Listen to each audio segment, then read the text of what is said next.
স্নিগ্ধাকে কারা চিনত? এমন কি মডেল হয়ে গেল এদেরকে, উপবিশ্বাসকে, বুবলিকে, পূর্ণিমাকে টপকায় স্নিগ্ধা চৌধুরী এমন কি সেলিব্রিটি হয়ে গেল যাকে 20 লক্ষ টাকা দিয়ে এন্ডোর্স করতে হয়? আমি আছি এখন আমার এলাকায় মিরপুরে। আমি আমার গাড়ি রাখছি দেখেন ঠিক রাস্তার মাঝ বরাবর। এই যে এদিক দিয়ে একটা গাড়ি যাচ্ছে, এদিক দিয়েও একটা ট্রাক যাবে, এদিক দিয়েও একটা ট্রাক যাবে, অলরেডি একটা মাইক্রোবাসও আছে পিছনে। তো এখন আমার কথা হয়েছে ওই ভদ্রমহিলা কোন গাড়ি নিয়ে মিরপুরে আসতে চায় কিন্তু পারে না। গাড়ি আমার মনে হয় আমি বাংলাদেশে এখন অন্যতম সুন্দরী একজন ও রিয়েলি? কোথায়? আমার তো এরকম কোনো কিছু মনে হচ্ছে না। প্রেসার কুকারের অভিনেত্রী, মডেল এবং নায়িকা স্নিগ্ধা, বাণিজ্য স্নিগ্ধা, সে বলছিল যে মিরপুরে সে যে গাড়ি মেনটেন করে সে গাড়ি ঢোকার মতো নাকি অবস্থা নাই, এত বড় গাড়ি, লিমুজিন তো নাই, চার্টার্ড বিমান টাইপের কোনো গাড়ি। আসসালামু আলাইকুম দর্শক, আপনারা সকলেই ইতিমধ্যে জানেন যে অভিনেত্রী স্নিগ্ধা চৌধুরী দাবি করছে এশিয়ান গ্রুপের চেয়ারম্যান নাকি তাকে নির্জন জায়গা ডেকে শারীরিক নির্যাতন করেছে। সেখান থেকে নাকি অভিনেত্রী স্নিগ্ধা চৌধুরী কোনোভাবে বেঁচে ফিরেছে। দর্শক, এই ঘটনা নিয়ে এবার বের হয়ে এসেছে চাঞ্চল্যকর তথ্য, যা জানলে আপনারা অবাক হতে বাধ্য হবেন। দর্শক, আজকের এই ভিডিওটি খুবই গুরুত্বপূর্ণ হতে চলেছে, তাই বলছি ভিডিওটিকে স্কিপ করবেন না। সম্পূর্ণ ভিডিওটি দেখার জন্য সকলের কাছে বিনীতভাবে অনুরোধ রইল। তো দর্শক, চলুন বিস্তারিত দেখে আসি। আমি আছি এখন আমার এলাকায় মিরপুরে। আমি আমার গাড়ি রাখছি দেখেন ঠিক রাস্তার মাঝ বরাবর। এই যে এদিক দিয়ে একটা গাড়ি যাচ্ছে, এদিক দিয়েও একটা ট্রাক যাবে, এদিক দিয়েও একটা ট্রাক যাবে, অলরেডি একটা মাইক্রোবাসও আছে পিছনে। তো এখন আমার কথা হয়েছে ওই ভদ্রমহিলা কোন গাড়ি নিয়ে মিরপুরে আসতে চায় কিন্তু পারে না। গাড়ি নাকি মিরপুরে ঢুকেই না, মানে চাপা। আমিও মারি টুকটাক, মানে এটা তো চাপা না, এটা অন্য লেভেলের কিছু। আমার মনে হয় আমি বাংলাদেশে এখন অন্যতম সুন্দরী একজন ও রিয়েলি? কোথায়? আমার তো এরকম কোনো কিছু মনে হচ্ছে না। নিজের প্রশংসা নিজে করে। আর ওনাকে ফার্স্ট টাইম আমার মতো কে কে এই যে এখানেই দেখছো একটু কমেন্টস করো। ওনাকে কিন্তু আমি আসলেই চিনি না, মানে উনি আবার নাকি মুভিও করছে। এনিওয়ে, আমার কথা হচ্ছে গিয়ে সে যেহেতু পাবলিক ফিগারে চলে আসছে, পাবলিকলি সে বিচার চাইতেছে, সো আমাদের এখন কথা বলতে কোনো সমস্যা নাই। সো কথা বলতেছি, উনি এক এক সময় এক এক কথা বলে। উনি যেমন একটা ভিডিওতে বলছে, মানে কনফারেন্সে এসে বলছে যে আমি একতলা থেকে কচুরি পানা লাভ দিছি, আবার এই ভিডিওতে বলতেছে হ্যাঁ, সে এই ভিডিওতে বলতেছে সে দোতলা থেকে লাভ দিছে কচুরি পানায়। মানে কনফিউজড হয়ে গেলাম, কবি ভেরি কনফিউজড। ওকে, আবার সে বলতেছে যে কি জানি ফিঙ্গারপ্রিন্ট দিয়েই হচ্ছে কি ফার্স্টেই ঢুকতে হয়, তাহলে কচুরি পানা আবার কোথায়, কোন জায়গা থেকে আবার সে চলে আসলো, মানে এটা না পুরো গরমিল। আবার বলতেছে সে রিক্সা নিয়ে একদম ডাইরেক্ট সে হচ্ছে গিয়ে বসুন্ধরায় চলে গেছে, তারপর তার ফ্রেন্ড তাকে রিসিভ করছে। আবার আরেকটা ভিডিওতে দেখি সে বলতেছে তাকে 300 ফিট থেকে তার ফ্রেন্ড রিসিভ করছে। মানে ও মাই গড, এটি যেহেতু শুনছি এখন কথা বলতে তার সমস্যা নেই। এর আমার কথা হচ্ছে যে তোমার যেহেতু এত ডিল করার, মানে তোমার যেহেতু মানে 20 লাখ টাকার এমন ডিলই ছিল, তাহলে এটা ফোনে হতে পারে বা হচ্ছে গিয়ে ভালো একটা রেস্টুরেন্ট হতে পারে। কেন তুমি যেছে তার ওখানে গিয়েছো? অবশ্যই তুমি ভিকটিম, তোমার সাথে যেটা করা হয়েছে সেটা অবশ্যই সুষ্ঠু তদন্ত করে, যেটা অন্যায় সেটা অন্যায়ের বিরুদ্ধে অবশ্যই আইনের আওতায় আনা হবে বা হোক, এটা আমি চাই। কিন্তু ব্যাপারটা হচ্ছে গিয়ে মানে হয় না যে আমি যেছেই যাচ্ছি, আবার যেছেই মারা খেয়ে আবার চলে আসছি। ও মাই গড, ইনকাম কত হইতে হবে না, এটা বলতে হবে, এটাই প্রশ্ন। রিচ বলতে আমরা বুঝি না কিছু। আমরা রিচ বলতে তো মাসে ধরো 20,000 টাকা ইনকাম হইলে আমরা মনে করি রিচ। তুমি কততে মনে করো? তুমি কত মনে করো? না বলতে হবে। আমার চেয়ে বেশি হতে হবে, আমার চেয়ে অনেক বেশি হতে হবে। কত সেই সংখ্যাটা, অ্যাপ্রক্সিমেটলি সংখ্যাটা বলো। লাখে থাকলে চলবে না। মানে তার মাসিক ইনকাম লাখে থাকলে চলবে না, কোটি হইতে হবে। মানে ধরো তার, আমি ধরে নিলাম সর্বনিম্ন 1 কোটি তার মাসিক ইনকাম হতে হবে। ওকে, তার কত টাকার সম্পদ থাকতে হবে? মাসিক ইনকাম 1 কোটি হইতে হইলে সাধারণত আমরা জানি 1 কোটি টাকা যদি ব্যাংকের থেকে পেতে হয় 100 কোটি টাকা তো থাকতেই হবে মিনিমাম। প্রেসার কুকারের অভিনেত্রী, মডেল এবং নায়িকা স্নিগ্ধা, বাণিজ্য স্নিগ্ধা, সে বলছিল যে মিরপুরে সে যে গাড়ি মেনটেন করে সে গাড়ি ঢোকার মতো নাকি অবস্থা নাই, এত বড় গাড়ি, লিমুজিন তো নাই, চার্টার্ড বিমান টাইপের কোনো গাড়ি, যেটা কোনোভাবেই মিরপুর রাস্তা ঢুকবে, অনেক বড় রাস্তা কিন্তু। আর আমি দুঃখে আছি অন্য কারণে, যে শালা গরিব আদমি বহু কষ্ট করে চাকরির টাকা দিয়ে একটা ছোট্ট ফ্ল্যাট কিনেছিলাম। এই ফ্ল্যাটের দাম শুধু এই মেয়ের কথার কারণে মিনিমাম 375 টাকা দাম কমে গেছে। এজন্য আমি বলতেছি, হলপ করে বলতেছি, স্নিগ্ধা ভাই তোমার বিরুদ্ধে আমি মিনিমাম 50 টাকার ক্ষতিপূরণ মামলা দিব। আরেকজন মেয়ের নাম হচ্ছে মারিয়া মিম, এরকমই মনে হয় নাম, মডেল আর কিছু একটা আর কি। তো কোনো এক অজ্ঞাত কারণে সবসময় দেশের বাইরে থাকে, কি কারণে থাকে, কোন টাকায় থাকে, কিভাবে যায়, খরচ কিভাবে ম্যানেজ করে, আই ডোন্ট নো। পিপুল তো অনেক কথাই বলে।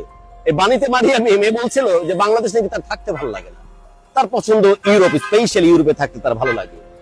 মানে আর এই ধরনের মডেল, এই ধরনের মানুষকে কভার করার জন্য বাংলাদেশের প্রত্যেকটা ইলেকট্রনিক প্রিন্ট মিডিয়া ন্যাশনাল পর্যায়ে সবাই বুম নিয়ে ক্যামেরা নিয়ে একদম তাক করে বসে আছে। কি চলতেছে দেশে? ভুলে গেলে চলবে না, এরকম একটা সিচুয়েশনে আমি ভাবতেছি বা আমরা ভাবতেছি আমরা বাংলাদেশকে, স্পেশালি আমাদের বাপদাদা 14 পুরুষের রক্তে ভেজা, পানিতে ভেজা, ঘামে ভেজা, কষ্টে ভেজায় বাংলাদেশ। এটা যে কোনো পরিস্থিতিতে দেশ ছেড়ে যাব না। দেশের প্রতি কার্জ আছে, দেশের প্রতি আমার একটা ঋণ আছে। এ দেশ বড় যত্ন করে আমাকে লালন করেছে, এই বাতাস যত্ন করে আমাকে আগলে রেখেছে, এই গাছ, এই প্রকৃতি আমাকে দারুণ যত্ন করে ভালোবাসা দিয়েছে। এই দেশ ছেড়ে কখনোই যাব না, কোনোদিনও যাব না। কিন্তু কেন চারিপাশে যেন শুধুমাত্র মব কালচার, একজন আরেকজনকে সহ্য করতে পারতেছে না, এত বেশি আনরেস্ট, কেউ কাউকে ভালোবাসতেছে না, কেউ কারো কাছাকাছি থাকতেছে না। সেদিনে দেখলাম একটা বাইক অ্যাক্সিডেন্ট করে পড়ে আছে, একজন মানুষ থামতেছে না যে আমি যে গিয়ে ওই মানুষটাকে একটু তুলে দাঁড়াতে সাহায্য করি। আশপাশে ছিনতাইয়ের ঘটনা ঘটতেছে, কেউ পাশে এসে দাঁড়াচ্ছে না। খুব বাজে একটা সিচুয়েশনের ভেতর দিয়ে যাচ্ছে। কালচারালি এত বেশি ট্রান্সফর্ম হয়ে গেছে বাংলাদেশ, দেখে আর মন ভালো থাকতেছে না। বাট এটা ঠিক করতেই হবে, আমাদেরকে ঠিক করতে হবে, আমরাই ঠিক করব। এটা আমাদের বাপদাদা 14 পুরুষের লেগেসি, আমাদের শেকড় কোথায় এখানে। যে কোনো মূল্যে বাংলাদেশে ঠিক করতে হবে, কারণ এই বাংলাদেশে থাকবো। আর যারা এই বাংলাদেশকে কাঁচা বানায়, আবর্জনা বানায়, বিদেশ চলে যায়, তাদেরকে প্রতিহত করতে হবে, প্রতিরোধ করতে হবে প্রয়োজনে। বিদায় নিচ্ছি আজ, সবার জন্য অনেক অনেক দোয়া। প্রত্যেকটি প্রাণ ভরে উঠুক ভালো লাগা নিয়ে, আর প্রত্যেকটি হৃদয় শাসিত হোক শুধুই ভালোবাসা দিয়ে। Take care. কোন হসপিটালে লাগে ফিঙ্গারপ্রিন্ট?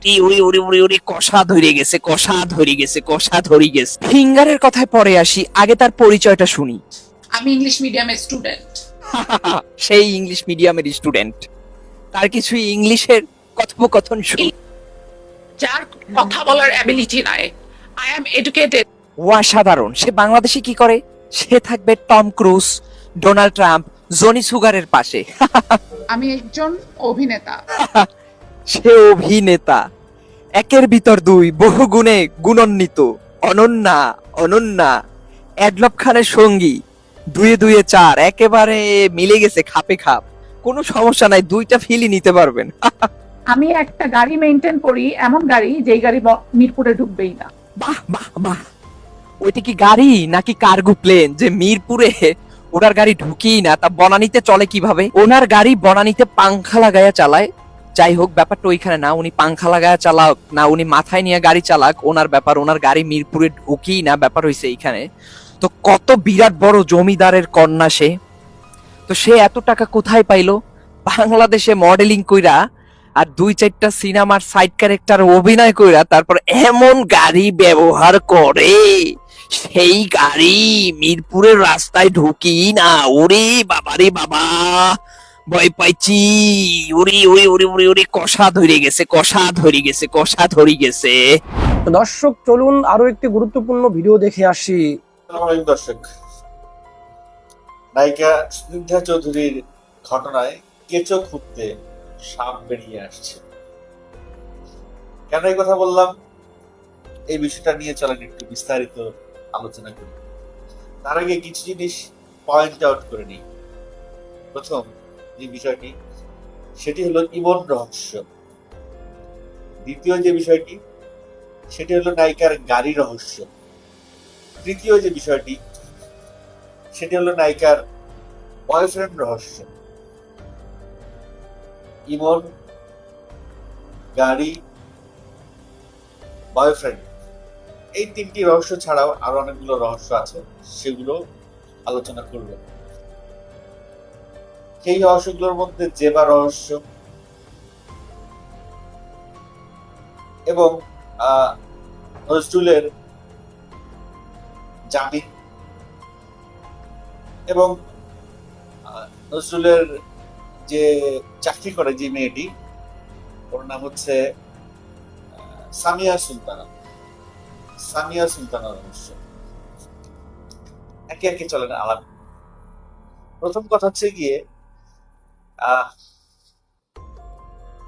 স্নিগ্ধা চৌধুরীর যে কয়টি প্রেস কনফারেন্স বা যে কটি ভিডিও সামনে এসেছে, প্রত্যেকটা ভিডিও দেখার পরে একটা জিনিস আমার মাথায় খেলছে বা মনে করছে, যে সেটা হলো সে মানসিকভাবে অপ্রতিবদ্ধ।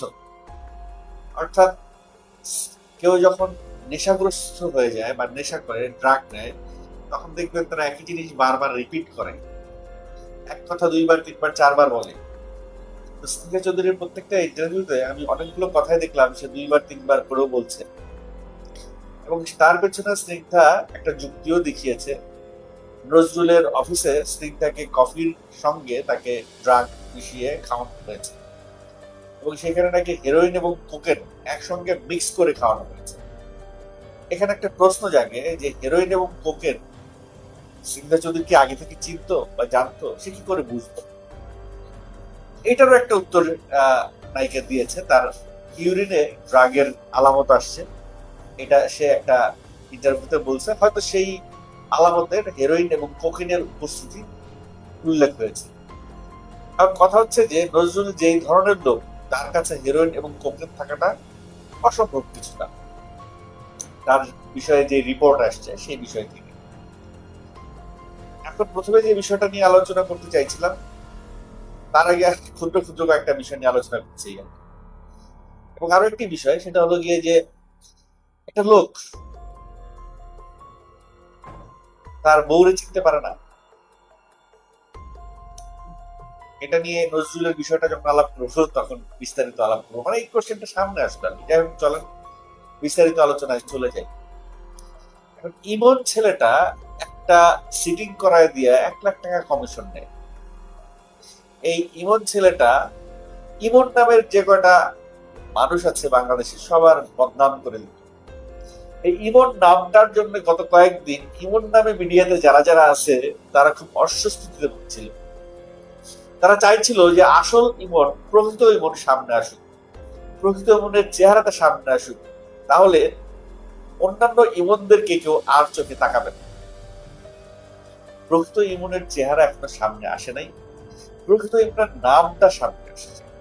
সে যে ঢাকা মেডিকেল কলেজে চিকিৎসা নিয়েছে, সেখানে স্লিপে, ঢাকা মেডিকেল কলেজের স্লিপে তার নাম উল্লেখ আছে ইমন হোসেন চৌধুরী, এবং সেখানে সিল মারা আছে পুলিশ কেস, মানে ধরে নেওয়া যায় যে সে পুলিশের হেফাজতেই আছে। কথা হচ্ছে গিয়ে যে খিলক্ষেত থেকে বা 300 ফিট থেকে ইমন টর্চারের শিকার হয়। সে লাখ লাখ টাকা কামাই করে, এক সিটিংয়ে 1 লাখ টাকা কামাই করে। সে চিকিৎসার জন্য ঢাকা মেডিকেল কেন গেল? এটার একটা উত্তর হইতে পারে যে তাকে এমন টর্চার করা হয়েছে যে তারকে সে নিজে হাসপাতালে যাওয়ার মতো অবস্থায় ছিল না, যারা টর্চার করছে তারা নিয়ে ঢাকা মেডিকেলে ফেলায় দিয়ে আসছে, এটা হইতে পারে। এখন এই ইমন হোসেন চৌধুরীর নাম আসার পরে, সামনে আসার পরে, বাকি যত ইমন আছে তারা মোটামুটি একটু রিলিফ, তারা এখন একটু নিশ্চিন্তে নিঃশ্বাস ছাড়তে পারছে। তাদের তো দম বন্ধ হয়ে আসার উপক্রম হয়ে গিয়েছিল। ইভেন এক ছোট ভাই ইমন আমাকে এই ইমনের এই প্রেসক্রিপশনটা পোস্ট করেছে, তার নামও ইমন, তাকেও অনেকে দুষ্টামি করছে তার নাম নিয়ে, যদিও সে সবাই জানে সে খুবই ভালো একটি ছেলে, তারপর তাকে নিয়ে একটু খোঁজাইছে, যার কারণে তার উদ্যোগে সেইটা বের করে আনছে।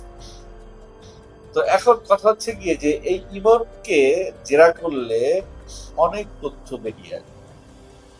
নায়িকা স্নিগ্ধা চৌধুরী যে ধরনের কথা সংবাদ সম্মেলনে বলেছেন, যে ধরনের দাবি তিনি করেছেন, তিনি ইংলিশ মিডিয়ামে পড়েন, 94 বললে 94 বললে সে বুঝবে না, 94 বললে সে বুঝবে। এখন কথা হচ্ছে যে তিনি কি করে বললেন বুঝবেন যে 94 94? তার কথার মধ্যে অনেক অসঙ্গতি। সে বলেছে তার এমন টাকা আছে যে তার যে গাড়ি সে মেনটেন করে সেই গাড়ি মিরপুরে ঢুকে না, এত দামি গাড়ি সে মেনটেন করে। এখন সেই গাড়িটা কি সেটাও আমি বের করেছি। সেই গাড়িটা হচ্ছে BYD, যে গাড়িটার দাম বাংলাদেশে 70 থেকে 75 লক্ষ টাকা। আর 75 লক্ষ টাকা সে কিভাবে কামাইছে? প্রেশার কুকারে সিনেমা কইরা তাকে কয় টাকা দিছে আমি আর নাইবা বললাম। আর সে কয়টা সিনেমা করছে জীবনে, আমি প্রেশার কুকার ছাড়া অন্য কোনো সিনেমার নাম জানি না। আর মডেলিং করে কত টাকা আয় করে সেটা তার নিজের ব্যয় শেষ করে 75 লাখ টাকা দিয়ে গাড়ি কেনার মতো অবস্থা তার হয়েছে কিভাবে? অথবা তার যদি না হয়ে থাকে তার পরিবারের এই অবস্থাটা কোথেকে আসলে? তার পরিবারকে কিন্তু সে সামনে আনে নাই, তার বাবা মা কে সে প্রেস কনফারেন্সে আনে নাই। ভালো, হয়তো বাবা মাকে এই সমস্ত ট্রমা থেকে সে দূরে রাখতে চায়, এই জন্যই হয়তো সে প্রেস কনফারেন্সে বাবা মাকে নিয়ে আসে নাই। কিন্তু বাবা মার পরিচয়টা যদি জানা যেত তাহলে বোঝা যেত তারা আসলে কি পৈতৃক ভাবেই এত পয়সাওয়ালার মালিক কিনা। 6 বছর ধরে তিনি বনানীতে থাকেন, এটা বলছে তিনি। 6 বছর আগে কোথায় ছিলেন, তার জীবনের এতটা সময় কোথায় সে পার করেছে সেটা কিন্তু সে বলে নাই। এখন এই যে তার গাড়িটা, এই গাড়ি নিয়ে তো একটা লঙ্কা কাণ্ড হয়ে গেছে। এই গাড়িটা নিয়ে সবাই এখন অনেকেই তার পুরো মিরপুর এলাকাবাসীকেই তার বিপক্ষে সে ফেলে দিচ্ছে। সব মিরপুরবাসী তাকে এখন ট্রল করা শুরু করছে। আমিও যদিও তাকে নিয়ে এই ধরনের একটা স্ট্যাটাস দিয়েছি যে এমন একটা গাড়ি কিনছে যেটা মিরপুরে ঢুকে না, গাড়ি বড় না মিরপুরের রাস্তা ছোট। তো যাই হোক, বেসিক ঘটনাটা হচ্ছে গিয়ে যে কোনো একদিন এই স্নিগ্ধাকে তার কোনো বন্ধুরা বলছিল মিরপুর 12-তে ফুচকা খেতে যাবে, তো সে যাবে, যাইতে রাজি হয়েছে, কিন্তু তাকে বলছে তুমি তোমার গাড়িটা নিয়ে যাবে, ওইখানে রাস্তা ছোট ছোট, তুমি দুবারে যাও। এই জায়গা থেকে তার ধারণা হয়েছে যে মিরপুরের রাস্তায় তার গাড়ি ঢুকবে না। তার মানে সে মিরপুর সম্পর্কে তার খুব একটা আইডিয়া নাই। এখন কথা হচ্ছে মিরপুর সম্পর্কে যে মেয়ের আইডিয়া নাই সে আসলে কতটুকু ধারণা রাখে ঢাকা শহর সম্পর্কে। সে শুধু বনানীকেই বাংলাদেশের শ্রেষ্ঠ জায়গা মনে করে, ধানমন্ডি, মিরপুর এবং উত্তরা এগুলোর যে রাস্তা কত বড় বড় তার কোনো আইডিয়াই নেই। যাই হোক, এবার আসি স্নিগ্ধা চৌধুরীর বয়ফ্রেন্ড সম্পর্কে। স্নিগ্ধা চৌধুরী বলছে যে তার বয়ফ্রেন্ড এত পাওয়ারফুল যে নজরুল ইসলাম তার কিচ্ছু করতে হবে। অথচ এই স্নিগ্ধা চৌধুরীকে নজরুল ইসলাম পিটাইলো, তার বয়ফ্রেন্ড এখনো কিছুই করলো না। তার বয়ফ্রেন্ড কে রাইখা সে নজরুল ইসলামের সঙ্গে দেখা করতে গেল। তার বয়ফ্রেন্ড নাকি তার সঙ্গে বডিগার্ড দিয়ে দেয়, সেই বডিগার্ডকেও সে সাথে নিয়ে যায় না। তার নিজের গাড়িটাও সে ওখানে নিয়ে যায় নাই। তার মাকে 1.5 ঘন্টা পরে বাসা থেকে গাড়ি এনে মাকে পাঠিয়ে দিল। সে যখন দেখলো ওইখানে সিচুয়েশনটা খুব রহস্যজনক, সে রয়ে গেল 1.5 ঘন্টার পরে, মানে তাকে আটকে রাখছে। তার মাকে ছেড়ে দিচ্ছে, তাকে আটকে রাখছে। তার ভাষ্য হচ্ছে যে নজরুল ইসলাম তাকে আটকে রাখছে। এখন কেমন মা যে মেয়েকে আটকে রাখছে, মা চলে আসলো, এই প্রশ্নটা উঠতেই পারে। কেউ কেউ বলছেন যে স্নিগ্ধা চৌধুরী নজরুল ইসলামের অফিসে এর আগেও গেছে, কিন্তু স্নিগ্ধা চৌধুরী বলছেন যে সে ওখানে প্রথমবারই গেল। এখন স্নিগ্ধা চৌধুরীর নাম্বারটা যদি লোকেট করা হয় তাহলে তার নাম্বার কতবার নজরুল ইসলামের বাসায় বা তার অফিসের কাছাকাছি সেটা বের করা সম্ভব। টেকনোলজিকে স্নিগ্ধা চৌধুরী ফাঁকি দিতে পারবেন। এখন স্নিগ্ধা চৌধুরী বয়ফ্রেন্ডের জেট দিয়ে স্নিগ্ধা চৌধুরী বললো তার বিচার যদি না হয় তাহলে সে বাংলাদেশকেই নাকি ডুবাইয়ে দিবে। এটা একটা রাষ্ট্রদ্রোহী কথার সামিল। বাংলাদেশকে ডুবাই দিবে তার বয়ফ্রেন্ড, কত বড় বয়ফ্রেন্ড, সেই পরিচয়টা স্নিগ্ধা চৌধুরী সামনে আনে নাই। আচ্ছা, থাকতেই পারে, একজনের পাওয়ারফুল বয়ফ্রেন্ড থাকতেই পারে। এখন কথা হচ্ছে গিয়ে যে এত পাওয়ারফুল বয়ফ্রেন্ড থাকার পরেও সে কেন তারেক রহমানের শরণাপন্ন হচ্ছে বিচারের জন্য? এসব তো তার বয়ফ্রেন্ডই মানে ইয়ে করে দিতে পারে, সলিউশন করে দিতে পারে। যাই হোক, যেবা স্নিগ্ধার কথায় এই যে অসংলগ্ন বিষয়গুলো, এগুলোর কারণে তার বিচার চাওয়াটা অনেকটা দুর্বল হয়ে যাচ্ছে। তাকে তার কথাবার্তায় একটু সংলগ্ন হতে হবে। সে এমন কথাও বলে ফেলছে যে সে অন্যান্য নায়িকাদের মতো না, সে অনেক ক্লাসি নায়িকা। তাহলে কি বুবলি, অপু বিশ্বাস, পূর্ণিমা এরা কি? এই কথাটা তো তাদের গায়ে গিয়ে লাগছে, এবং তার এই কথার কারণে অনেক নায়িকা এখন তার সঙ্গে নাই, তার ব্যাপারে মানে তার কথাই বলছে না অনেক নায়িকা, তার ব্যাপারে জাস্টিসই চাইছে না। তার সহকর্মী হিসেবে নাজিফা তুষি এবং তার প্রেসার কুকার সিনেমার কয়েকজন শিল্পী ছাড়া খুব বেশি শিল্পীকে দেখলাম না তার জন্য জাস্টিস চাই। আমি চেয়েছি, সে আমার সহকর্মী না হলেও চেয়েছি, কারণ কোন মেয়ের উপরে এরকম নির্যাতন হতে পারে না, তারপরেও তার উপরে এরকম নির্যাতন হতে পারে না। No means no. মেয়েটা যদি অসম্মতি জানায় তাহলে তাকে ছেড়ে দিতে হবে, তার উপরে কোনো প্রকার বল বা চাপ প্রয়োগ করা যাবে না। তার উপরে সেটা করেছে নির্যাতন শারীরিক, এটার অবশ্যই বিচার করতে হবে। এখন আসি জেবা তাকিয়া এই মেয়েটার বিষয়ে। এই জেবা তাকিয়া একটা ইন্টারভিউতে বলছে যে সে নজরুলকে একবারই দেখছে জীবনে, একটা ইন্টারভিউয়ের কাজে গেছে, ইন্টারভিউ শেষ সরি একটা বিজ্ঞাপনের কাজে, ওবিসির কাজে গেছে, ওবিসির কাজ শেষ করে চলে আসছে। ওই ওবিসির পরে নজরুল তাকে কয়েকবার ফোন করছে, সে ব্লক করে দিচ্ছে। এবং ওই নজরুল তাকে কয়েকবার প্রলোভন দেখাইছে যে চাকরি বাকরি ছাইরা, এই মডেলিং ছাইরা তার চাকরি করুক, তার সমস্ত খরচা পাতি সেই নজরুল দিবে, কিন্তু জেবা সেটা মেনে নেয় নাই। এটা জেবা একটা ইন্টারভিউতে বলেছে। কিন্তু নজরুলের ভাষ্য হইল গিয়া নজরুল জেবাকে 2 বার বিবাহ করছে, নজরুলের কাছ থেকে জেবা 1.5 কোটি টাকার মতো হাফলিং করছে। জেবার হাজবেন্ড আসার পরে জেবা গায়েব হয়ে গেছে, এর আগে সে নজরুলের সঙ্গেই ছিল। এবং স্নিগ্ধারও দাবি যে জেবার বাড়ি নানা বাড়ি খিলক্ষেত, জেবা সঙ্গে নজরুলের একাধিকবার যোগাযোগ এবং দেখা সাক্ষাৎ হয়েছে। এখানেও কিন্তু টেকনোলজির হেল্প দিতে পারে তদন্ত কর্তৃপক্ষ। জেবার ফোন নাম্বার এবং নজরুলের ফোন নাম্বার যদি তারা ট্র্যাক করে, তাহলে কতবার তারা কথা বলছে, কতবার তারা কাছাকাছি হয়েছে, কতবার তারা এক জায়গায় হয়েছে, সব কিন্তু বেরিয়ে আসবে। জয়বা কিন্তু মিথ্যার আশ্রয় নিতে পারবে না। যাই হোক, ধরে নিচ্ছি জেবার দাবি এবং স্নিগ্ধার দাবি তারা যেহেতু মুখ দিয়ে বলছে সেটাই সত্য। তদন্ত করে যেটা বেরিয়ে আসবে সেটা তো পরে আসবে, তার আগ পর্যন্ত তারা যেটা বলছে সেটাই ধরে নিতে হচ্ছে, ধরে নেওয়ার খাতে। এখন এই নজরুল জেবা ভেবে স্নিগ্ধাকে টর্চার করলো কেন? একটা লোক তার স্ত্রীকে চিনতে পারলো না। নজরুলের দাবি জেবাকে সে 2 বার বিয়ে করছে এবং জেবাকে সে চিনতে পারছে না। এখানে স্নিগ্ধার একটা পয়েন্ট হইল যে এই নজরুল নিজে একজন অ্যাডিক্টেড মানুষ, সে একটু আগের ঘটনা একটু পরে ভুলে যায়, যার কারণে সে জেবাকে স্নিগ্ধার সঙ্গে মিলিয়ে ফেলেছে। এটা হতে পারে একজন যখন নেশাগ্রস্ত হয়ে যায়, অ্যাডিকশনে পড়ে যায়, চরম লেভেলে চলে যায়, তখন এটা অস্বাভাবিক কিছু না, হইতেই পারে। কিন্তু কথা হচ্ছে যে জেবা যখন ইন্টারভিউতে স্নিগ্ধাকে নিয়ে 2-1টা নেগেটিভ কথা বলেছে, তখন স্নিগ্ধা জেবার ব্যাপারে খেপে গেছে। এইখানেই কিছু ক্ষেত্রে সাপ বেরিয়ে আসছে। স্নিগ্ধা এখন জেবার অতীতের সকল কর্মকাণ্ড ফাঁস করে দেওয়ার থ্রেট দিয়েছে, কিছু কিছু কথা সে বলেও দিয়েছে।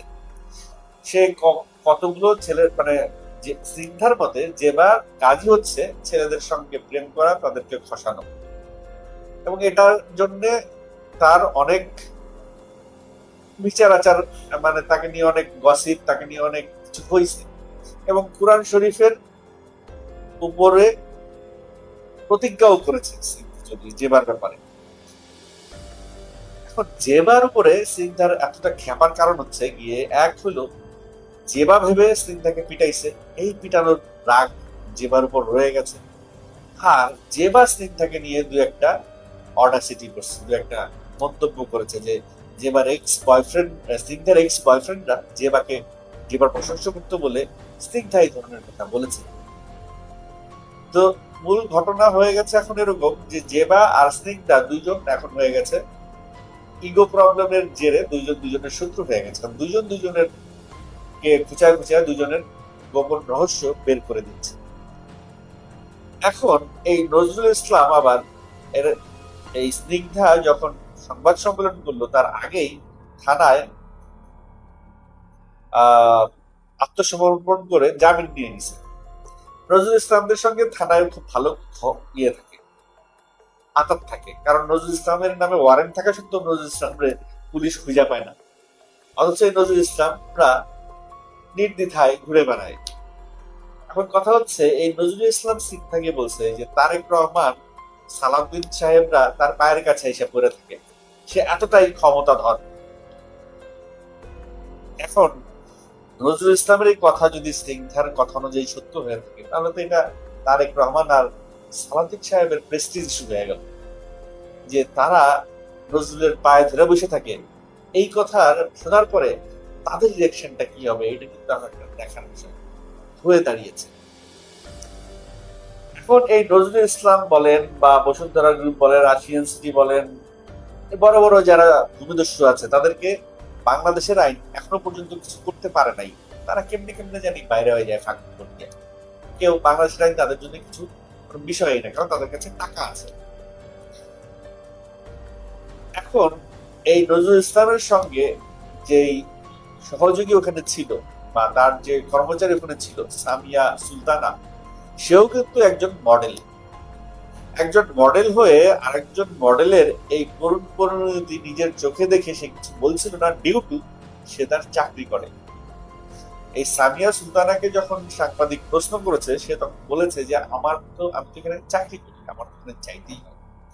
এবং সে স্নিগ্ধাকেও জানিয়েছে যে আমার কিছু করার নাই। স্নিগ্ধা যখন সামিয়া সুলতানার কাছে হেল্প চাইছে, তখন সামিয়া সুলতানা জানাইছে যে আমি এখানে চাকরি করি, আমার কিছু করার নাই।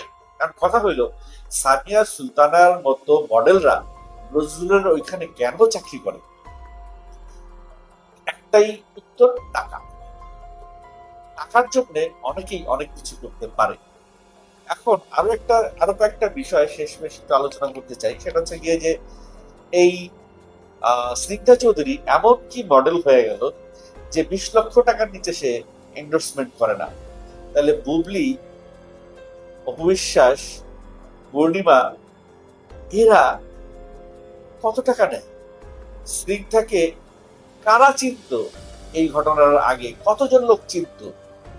এমন কি মডেল হয়ে গেল এদেরকে, অপবিশ্বাসকে, বুবলিকে, পূর্ণিমাকে টপকায় স্নিগ্ধা চৌধুরী এমন কি সেলিব্রিটি হয়ে গেল যাকে 20 লক্ষ টাকা দিয়ে এন্ডোর্স করতে হয়? এটাও কিন্তু একটা রহস্য। যাই হোক, এই সকল রহস্যের পেছনে হচ্ছে গিয়ে বড়লোকসরা টাকা দেয়। কেন টাকা দেয় সেটা যদি আবার খুঁজতে যাই, তাহলে কেঁচো খুঁজতে এবার সাপ না, এবার অজগর বেরিয়ে আসবে। যাই হোক, আপাতত সাপে সীমাবদ্ধ থাকি। সম্মানিত দর্শক শ্রোতা, আশা করি পুরো ভিডিওটি দেখেছেন এবং সবকিছু বুঝতে পেরেছেন। দর্শক, আপনার কি মনে হয় এই সমস্ত মেয়েরা ভালো? এই সমস্ত মেয়েরা কোনোদিনও ভালো নয়। এই সমস্ত মেয়েদের দরকার শুধু টাকা। এই সমস্ত মেয়েদেরকে যদি অফার দেওয়া হয়, তোমাকে নায়িকা বানিয়ে দেওয়া হবে, এই সমস্ত মেয়েরা নিজের দেহকে বিলিয়ে দিবে। আমার কাছে যতটুকু মনে হয়, এশিয়ান গ্রুপের চেয়ারম্যানের সাথে টাকা পয়সা নিয়ে বনিবনা হয়নি, এজন্য এরকম নাটক করছে এই স্নিগ্ধা চৌধুরী। এই সমস্ত নর্তকীরা সমাজের আবর্জনা, এই সমস্ত নর্তকীরা সমাজকে কুলুষিত করে ফেলছে। তো যাই হোক, আল্লাহ সুবহানাহু ওয়া তাআলা যেন এই সমস্ত নর্তকীদেরকে হিদায়াত নসিব করেন, আমিন আমিন। তো দর্শক, আজকের এই ভিডিওটি এ পর্যন্তই। আজকের এই ভিডিওটি ভালো লাগলে লাইক এবং শেয়ার করে দিয়েন। আর হ্যাঁ, আজকের এই ভিডিও নিয়ে আপনাদের মন্তব্য কি, আপনাদের মূল্যবান মন্তব্য অবশ্যই কমেন্ট সেকশনে জানিয়ে দিবেন। নিত্য নতুন আপডেট ভিডিও পেতে চ্যানেলটি সাবস্ক্রাইব করতে ভুলবেন না। দেখা হবে নতুন ভিডিওতে, ততক্ষণ ভালো থাকুন, সুস্থ থাকুন, এই দোয়া রইল। আসসালামু আলাইকুম ওয়া রাহমাতুল্লাহ।